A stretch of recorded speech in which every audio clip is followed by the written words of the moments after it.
This skull started clean and bold, and it turned it into this pretty design. Now let me show you how.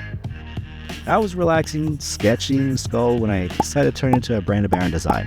Whether I'm drawing in my sketchbook or my iPad, skulls seem to be my default subject. I'm sure you have your own go-to doodle. As I kept working on this one in Procreate, it started to lean toward a biker meets streetwear vibe, something that would make a killer merch drop. I pulled the text layout from a previous Brandon Barron design to visualize how this rough sketch might work as a finished piece. The entire skull was illustrated in Procreate using two brushes, pencil sketch brush for the rough outline, followed by a smooth brush for crisp, clean line work. Keeping things monochromatic or grayscale makes it easier to manage color values later. For shading, I use some gouache texture brushes I love, which add depth and grit. One thing I've learned, brush size always matters, and what works in one area may not work in another, so I adjust constantly, and it's the same across different designs. I decided on a yellow and orange palette, something different and fitting for the summer heat I had in mind while working on it. The skull needed more than just text in the background, so I went with an old school tattoo style chain in a darker orange to keep the focus on the skull.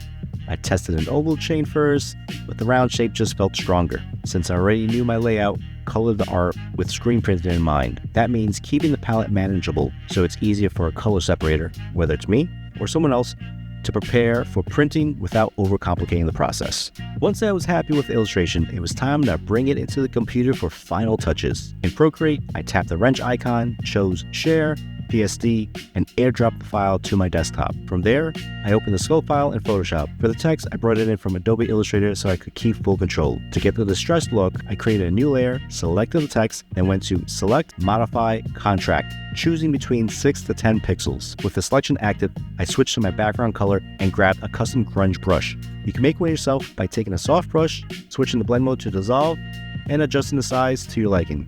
I painted from the bottom of each letter upward, easing pressure halfway up to create a gritty halftone fade.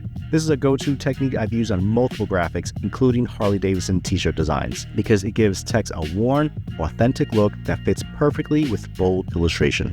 That's the final art, but to really make it stand out, let's mock it up on items which will emphasize the art. As you can see, it looks good on a variety of products, and you may see this art in something special in the Brandon Barron store. If you need your own graphic, please reach out.